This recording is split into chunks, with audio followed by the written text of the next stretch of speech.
And now, from approximately coast to coast, the Old New England Sand and Gravel Company, producers and distributors of mud, present Classic Bob and Ray. This is Father Butcher, the beloved patriarch of one feller's family. I'm taking time off from trimming the rose bushes to tell you about today's heartwarming edition of Classic Bob and Ray. Of course, you'll hear all about Fanny and myself as the children return home. Later on, Aunt Penny, no relation, by the way, tells another true-to-life story in her beautiful sunlit kitchen. And that industrious boy spotwelder, Matt Neffer, makes a visit to his local supermarket on Classic Bob and Ray.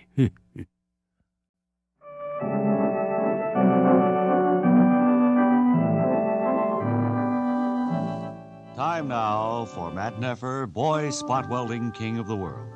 Today, Matt, boy spot-welder, is taking a much-earned rest from his job at the factory. We see him and his friend Todd shopping for provisions at the local supermarket. We join them and we hear... This looks like a pretty good thing. 2 for $39. Say, have you seen these new shopping carts, Matt? They've certainly improved them, Todd. Certainly have come a long way with Look at these shopping pneumatic tires. Look at how easily it handles. I just put my hand on the one hand, almost as though you had power assistance somehow. Yes, turns on a dime, Hey, too. will you two guys watch it? Sorry. I'm trying to stack grapefruit sections. Matt, come over here by the frozen food display.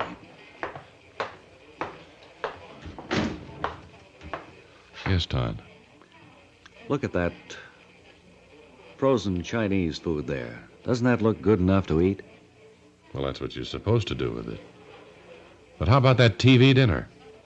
Get a load of that one. And over here's frozen orange juice, frozen vegetables of every description. Peas, carrots, spinach, Todd, Brussels over sprouts, here. broccoli. Yes.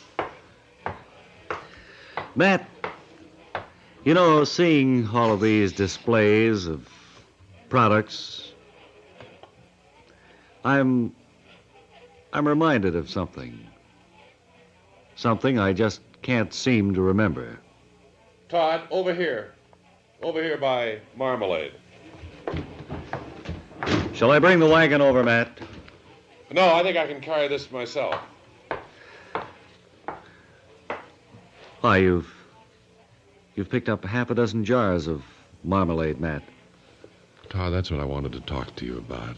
Yes? I've been eating 6 and 7 jars of marmalade a day now for over 2 weeks. A day, Matt? A day, and That's a terrible amount of marmalade. More than any single person has ever eaten in a day that I can think of. I've never heard of anyone who ate more than 1 or 2 jars, perhaps. 3 at the most. Over here, Todd, by the stomach settlers. Oh, yes. Why, they have everything in these supermarkets now.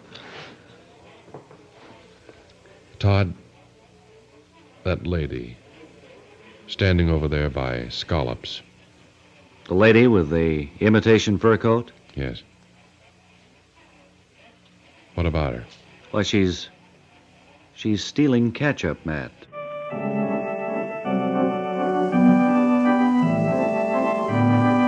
Well, have Matt and Todd stumbled upon a crime as they visit the supermarket? And what will Matt do now that he knows the lady is stealing ketchup? Next time, you'll hear Matt Neffer, boy spotwelder, say... Over here, Todd, by the cookie department. She's filching macaroons.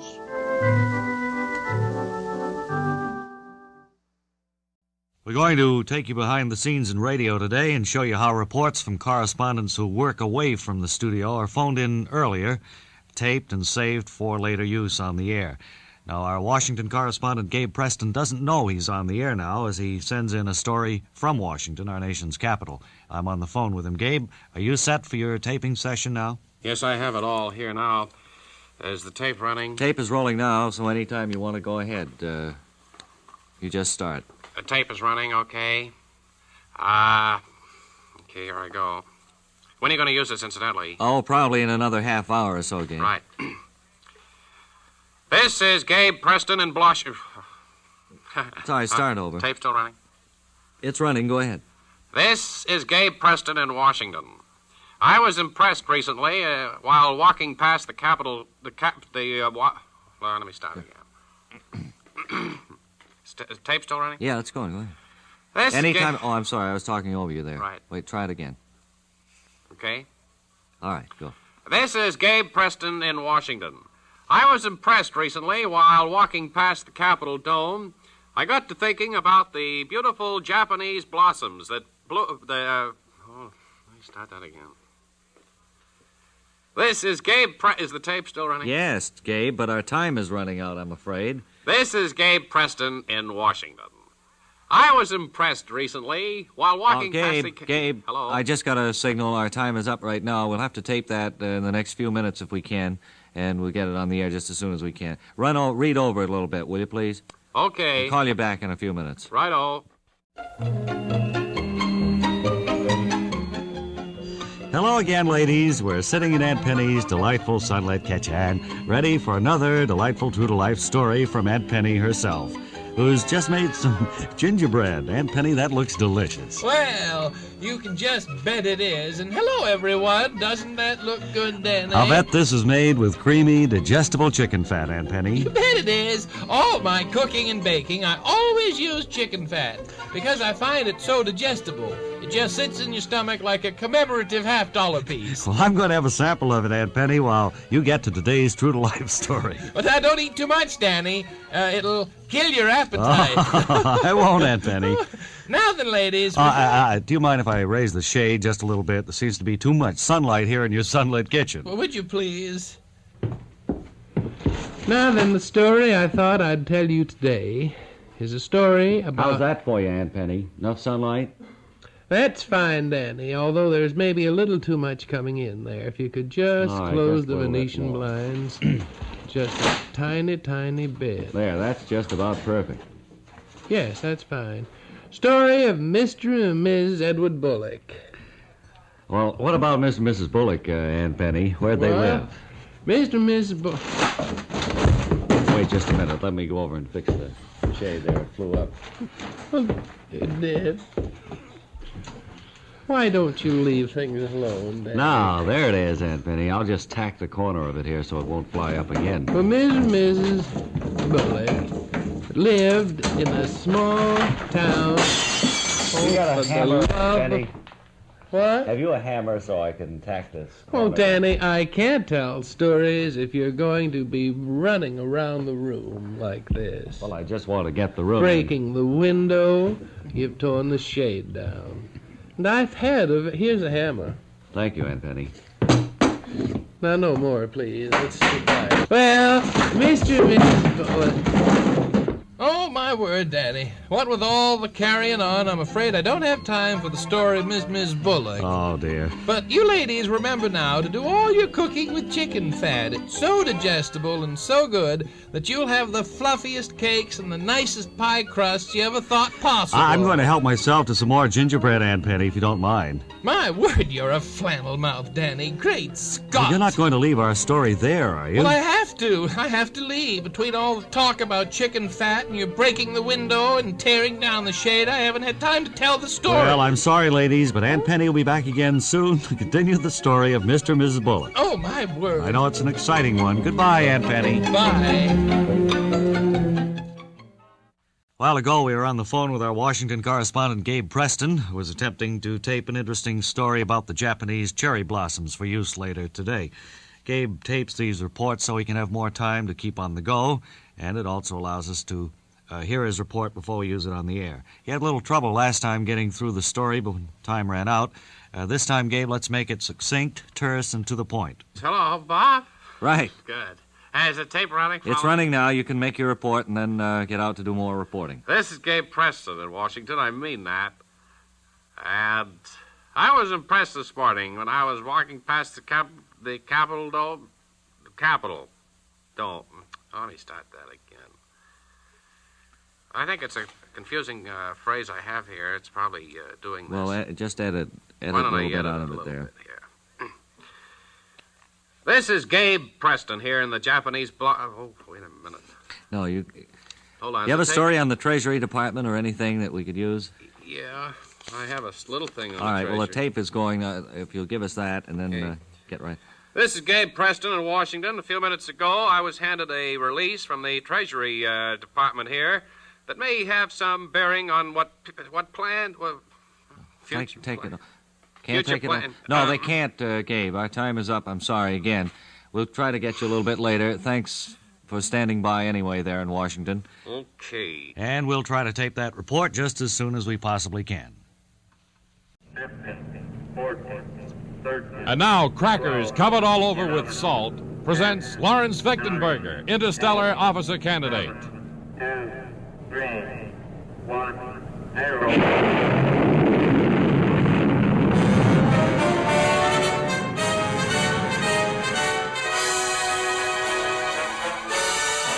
In our last episode, Lawrence Fechtenberger, with his boisterous but serious compatriots at the Interstellar Space Academy, have been given the assignment of taking the experimental rocket IGS-2 to Osiris, the unknown planet. Now, as Fechtenberger makes his last-minute preparations, Mug Malish comes up to him, and we hear... Oh, Malish. Fechtenberger. Are you making the trip to Osiris with us? Well, I suppose I got to, Fechtenberger. The chief assigned me this trip. How are your grades this semester? Oh, what are you always talking about my grades for, Fechtenberger? They're very important here at the Interstallar Officer Academy, I'll have you know, Malish. I'm sneering. You always sneer. That's one thing that's wrong with you, Malish, other than that you don't apply yourself in the classroom. If you want to be a good officer candidate, you must study. For someday it will be your responsibility and your duty to go out into space and to defend this great planet. Pooh-pooh, Fechtenberger. Oh, poo-poo yourself, Lawrence, or Mug Malish. Well, come on, we might as well not waste any time. I've checked over the decentralizing starboard stabilizer. What's the oxygen situation at Osiris? Well, it's the unknown planet. We don't know. But we got plenty of reserve oxygen in the tanks for us. Well, as human beings, you know, we must have oxygen in order to live. If there's no oxygen on Osiris, there would be a good chance that we would not live. I think I skipped class that day. Oh, you see now how that stuff comes back to roost? You have to attend every class and pay strict attention to your instructors. Pooh-pooh, Fechtenberger. Oh, poo-poo to you, Mug Malish.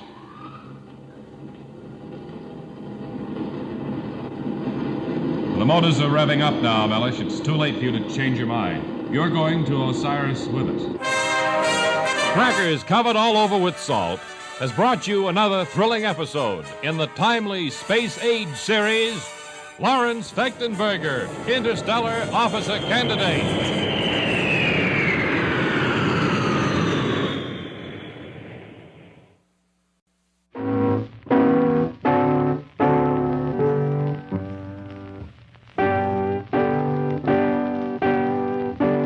And now, with his stirring theme, Old MacDonald Had a Farm, recorded on the piano by his wife, we present the Bavonary agriculture expert, Dean Archer Armstead, director of the Lackawanna, New York Field Station. Dean, it's a real pleasure to see you again this Friday. Today we thought maybe it would be interesting if we handed over some of the mail to you and let you answer some of the farm problems and questions that have been submitted. Several people, Dean. They will be posed in communications. Several people, Dean, have submitted samples of various twigs and leaves which they have found in their travels during vacation. I'd like to have you identify them. If you will. Open up the first Well, that one you're holding in your hand now. See what it is. That's poison sumac. Poison sumac. Here's a branch, some kind of a, looks like a vine of some That sort. is some sort of a vine. And can you identify it a little more clearly? I mean... Well, it's a type of vine that grows in the eastern section of the North American continent. It extends all the way from Maryland, clear up into the Canadian provinces, Canadian. I see. All right. Our next one here is a shiny red leaf, a small leaf. It's a maple leaf. That's a maple leaf. And this one here, how about this? Oak. And this letter is very interesting. It says, I believe that during my vacation I stumbled upon A man-eating mulberry bush. I Man-eating am mulberry submitting a piece of twig from it. Can you identify it as such? Well, I don't believe that there is any man-eating mulberry bushes anymore. For a long period of time, we were very concerned about the man-eating mulberry bush. And they just went around for so many years, it caused so much trouble, and people didn't know what to do. I would recommend in this case that they write to me for a pamphlet, and I'll send them a return mail. Mm-hmm.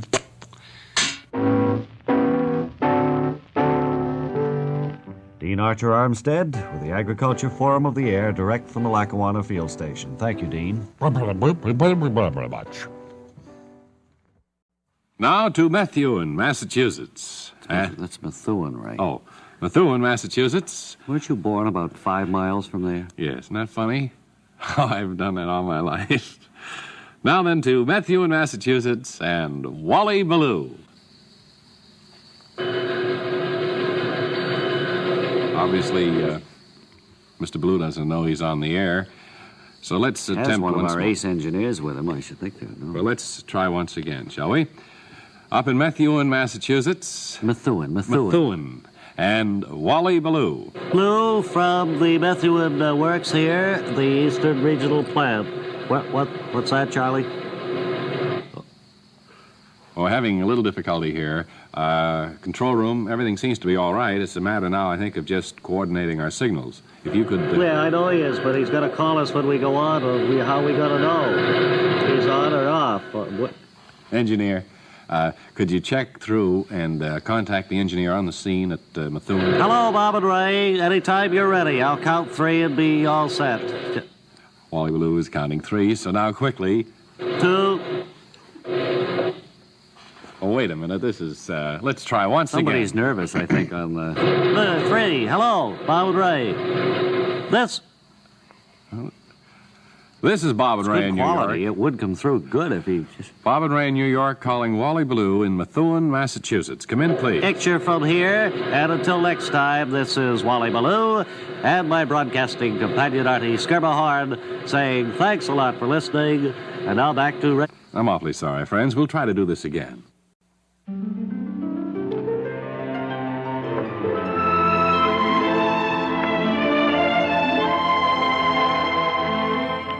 I guess we all know what that theme means. Another episode. You know what it means. You've been on the show for years. 28. Another episode of One Fella's Family. Are you a little sick of it, sir, if I may ask? Speaking as a No, not non-professional. really. I've kind of come to believe in the character that I play. Yes? Okay, well, let me get along with the announcement, because I'm getting a hurry-up signal from the engineer. Today's episode is entitled The Children... No, that's not what he means. It's on fire here? What? Well, what do you mean by that? On fire. Well, I was going to say that we better cancel this episode altogether. Oh, can we go ahead with it? Fine. It's called The Children Return Home. It's taken from Book V, Chapter II, no special pages. As we look in on the family, we see Father standing in the kitchen. Fanny, What? you seen my rose bush trimmers? Oh, for the land's sake, rose bush trimmers. Just It one must or be... 2 bushes more to trim, and I'll be all through. You have trimmed those roses right to a nub. It's a beautiful morning here on the Pacific coast. It certainly is lovely, but don't go near the rose bushes. We didn't have a rose all summer. Fanny. Every day you go out and trim them. Well, I suppose now that fall is just around the corner, the colder weather will be setting in. Well, that's a profound thought. And, of course, with that comes the opening of school. Well, school's opened, you know. Opened this past week. What did you say, Fanny? Say school's opened this past week. Well, what about the children at camp? Didn't they come back from camp? I don't think so. I haven't seen Hanky or Panky or Spanky or any of the others around. How about Nicky or Ricky? Well, they're too old for a camp. Yes. Hanky, Panky, and Spanky are Nicky and Pinky's children. You don't say. Fanny. Yeah, for the land. And they never did come home then, did they? Not that I know of. Probably got a job up there at the camp. Well, it's very possible. Yes. Well, it'll be a happy day when the children return home.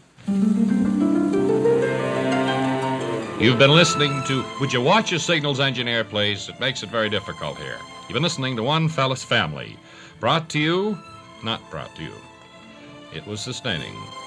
It was called The Children Return Home and taken from Book V, Chapter II, with no special pages, I'm told.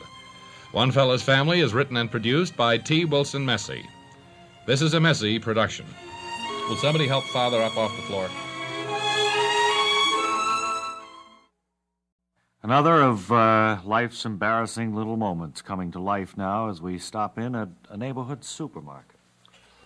So, Mal, what's new anyway? Oh, nothing much, Fred. I just figured I'd get the shopping done, get home early. How's the missus? Oh, great. How's yours? Oh, great.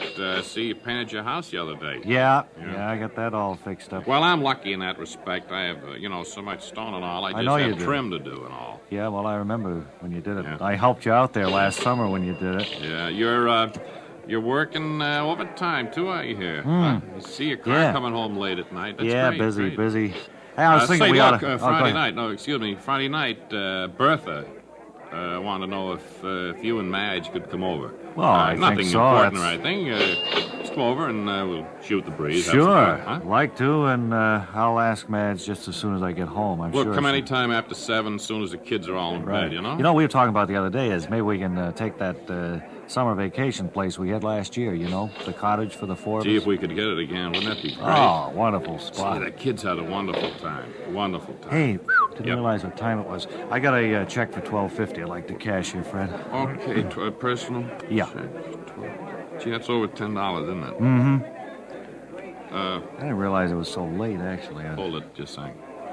Attention, please. Attention, please. This is Checkout Area 3. We have a person who says his name is Malcolm E. Fledge. Oh, That's hey. the signature Hey, on Fred. a personal check for $12.50. Hey, Fred, We Fred. would like 2 witnesses. Oh, 2 Fred. witnesses. Would you come look at the person at Checkout 3 Hey, wearing Fred. a dark coat, gray hat, and unshine brown shoes? He stands about 5'10", blue eyes, weighs about 185 pounds. Hey, Fred. He's about 5'11". Would you please come to Checkout Area 3? He wants to cash a check for $12.50. Fred, what'd you have to do? You've Thank known me you. for 15 years. What's all this?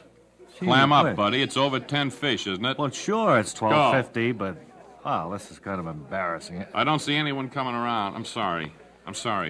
I'll, Well, look, could I call the boss, have him verify it, or... I can't go to the boss and tell him that I have a I fellow. know, but you don't know me- care. Let me finish. I Okay. can't go and say, I have a fellow here who wants to check cash for $12.50. There is a regulation. You have rules, I know. I know you have rules. Right, I let's tell you see. what, Fred, can you lend me $12.50? Attention, please. Attention, please. He's back down now. He doesn't want the personal check cash. He's trying to wait. borrow $12.50 from me. Look, you know we do I'm not good for it, need Fred. witnesses. We do not need witnesses. He is borrowing the money from me. Well, can I have it? Sure, here you are. Oh, thanks a lot. I'll see you Friday then. Right. Say hello to Bertha. Okay. Or Madge. Here with us, once again, after rather a stormy last month, with probably one of the biggest flops Broadway has ever seen, is Mr. Barry Campbell. Barry, you're planning a comeback. You've got yourself lined up for a job, you told me, and that's the reason we asked you to come on the air today and kind of fill us in. That's right. My movie has been a tremendous bomb. It was, I took... Well, it closed that night, didn't it, when you... I took not so much myself, but my friends and relatives took such a financial bath, so to speak, that we'll be years getting out of it. It was another case of my misgauging what the public wants at a particular moment. I goofed. Have you ever thought of giving up entertainment as a career in any form, in going into something like insurance or... Well, I had, that How custard... about the doctor field or something like that? Well, I'm too old now to start into school again, but I did, you recall, one summer have that custard ice cream truck. Yes, well, that wasn't any more success than... evidently, everything you touch kind of... Turns to... kind of folds up in your hands. I'm turning to something now that will be solid for me, will ensure me a steady income, which has probably been my biggest Well, that's what we're trouble. looking forward to. I've had my ups and downs and my peaks and my valleys. Now, the missus was telling me to straighten out the peaks and valleys or get out altogether. I see. And you've just taken a position as a Hollywood stuntman, is that right? Well, a particular type, Bob. I'm specializing in falling down stairs and... Well, our time is running a little bit short. I understand you have the padding on that you wear under your clothes there. Bob, I'm going out to Hollywood tomorrow. I'm playing the part of a very wealthy banker who's loaded, stiff that is, and he trips at the top of the stairs at his mansion. Falls the whole flight. Falls the whole thing. We have constructed a set here in the studio. Okay, well, I'll go on up. All right, if you will, Barry. Tell me, I can't tell when to go, Bob. Just yell. I'll tell you as soon as I've set the thing up. We have a flight of about 22 steps, I believe. A good flight running the height of a floor and a half. And Barry is going to demonstrate his technique of falling down this flight, showing us how he'll be doing it in the movies. You'll be seeing him do it, although you won't know it's him. Barry, can you hear me? Are you up there yet? Can you hear me up there, Barry? Very faintly. Okay, Barry Campbell has reached the top of this flight of 22 steps, and in just a moment I'm going to give him the signal to demonstrate this remarkable talent for falling. Okay, Bar, anytime.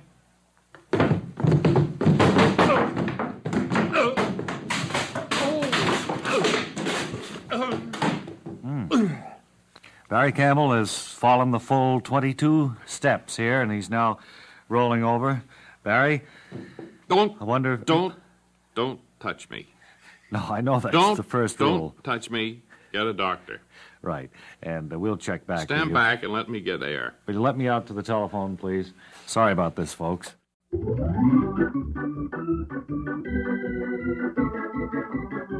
Well, that's about all the time we have today. Classic Bob and Ray was written and performed by Bob Elliott and Ray Goulding. Additional material by Tom Cook, Lars Hoel, and Ole Olehi. Classic Bob and Ray was developed for the Radio Foundation by our executive producer, Larry Josephson. Lars Hoel is our program producer, engineering by Jerry LaRosa, Bill O'Neill, and Manoli Wetherell.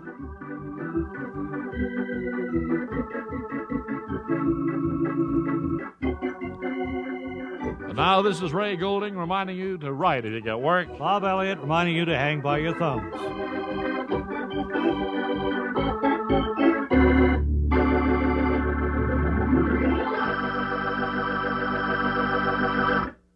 This program was independently produced and distributed by the Radio Foundation. This is the Radio Art Radio Network.